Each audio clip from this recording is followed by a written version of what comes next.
metimi atwen ya maba wabusua ho wabusua fo ototo me edum fie me me se da bi be ma me ntimi biem ti makwa ware oba afofro afa e na oba dada ya ba me se me ware wa papa wakeka nsem bi ensam no edi mi su nya chese papa me nti ase mi hu ba bi amafom eno eho nkoma ne edi ni wadawro ma ye busa wo waye apostle yi de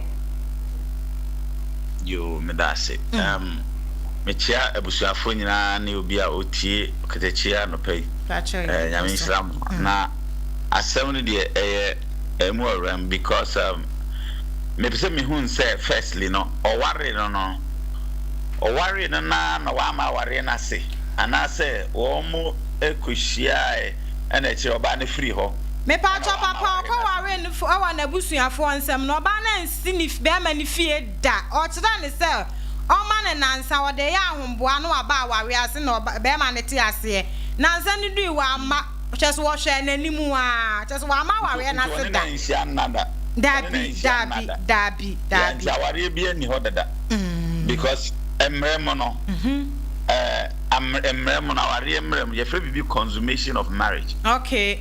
Ye free be consummation here say aware for ware wi a ese say omohia and na mo consummate aware no. Okay. For aware no to be binding no, it has to happen. Okay. And tin say ma ware na na e kire say aware no kra na a good dada. Okay.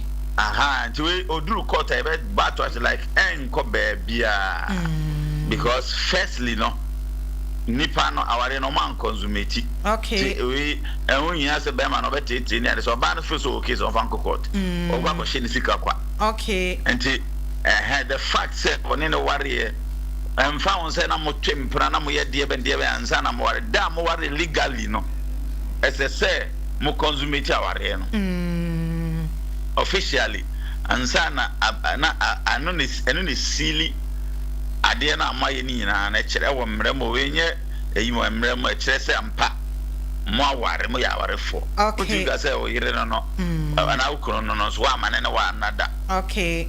What I say and even grand say muhia empo na after some time said you can no when timi ama na odaso baby or for some time and also so no court timi gina sa ade no so edi twa ware no eti because die aware na nya valid bi null and void. Okay. Because it's kind of like wa abandon ade no. Okay.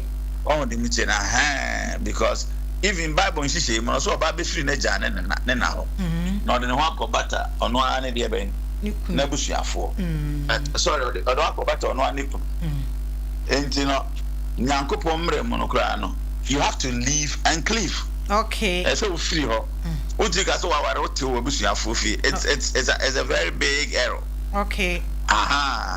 Enti na even kra no nka on a normal sense no yanware mfanta ya busuafie oba no free ho be ma no free no makwakotra makohia ba bia akwakwakoyere be akotra ne mo no ahokere ne ade na times no e masa situation ni ba. Okay. But even in that no kra with that no mumie no motibom anya say obi tini ba bi no obi tini ba bi no it doesn't work like that. Okay.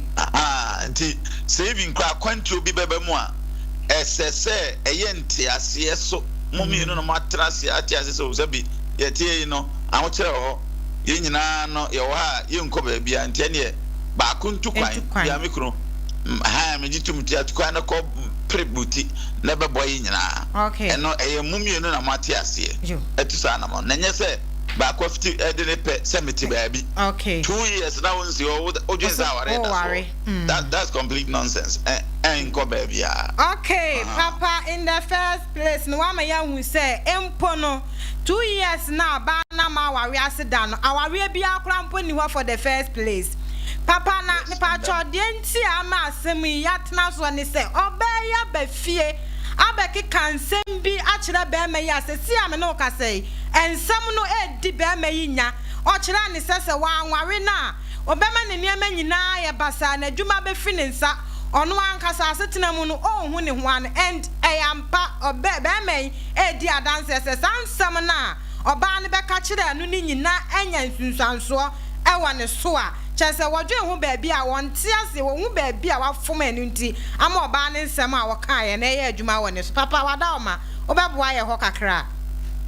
So yes, me da say eniema mienu na ye adwuma wa. Okay. Your honemoni niema ene osunsumo de. But you see, say the fact say only for honamani no.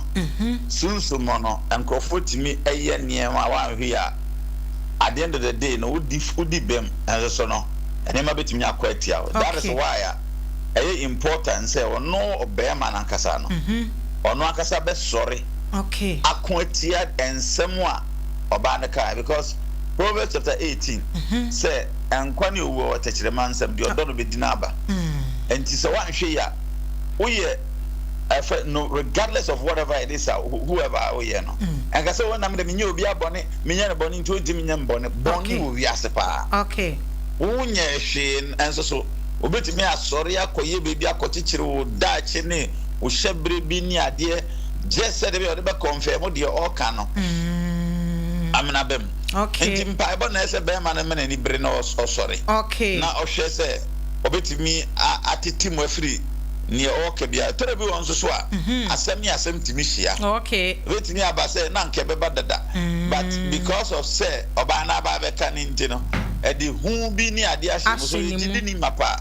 Okay. Bible say wa me hu hom ne mo madwene mutie. Okay. Enti no onyi sa jidi so oba na asem no na eye adwuma no.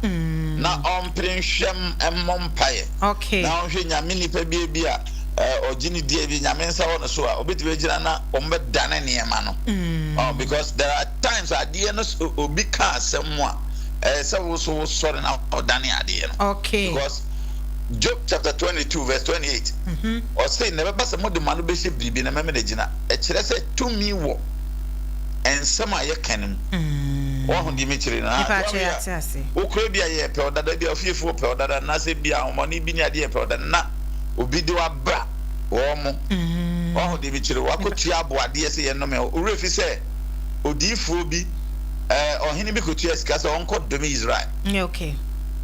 Twa we betime akotua sika otri so ama yakobo odia anase yakodom abra asem no ye ka no kora no unifo enya ade a udifo wo ho ba isa se bia sunsum no wo mmere na won hye den ni Bible bia ne ade ni ntiru be ha ne ye de bone na de etua oka enya omo da prison nyina na eye bone anamboa nti se omo ni da ho na so sorry na prehwehwe uti yes na kana.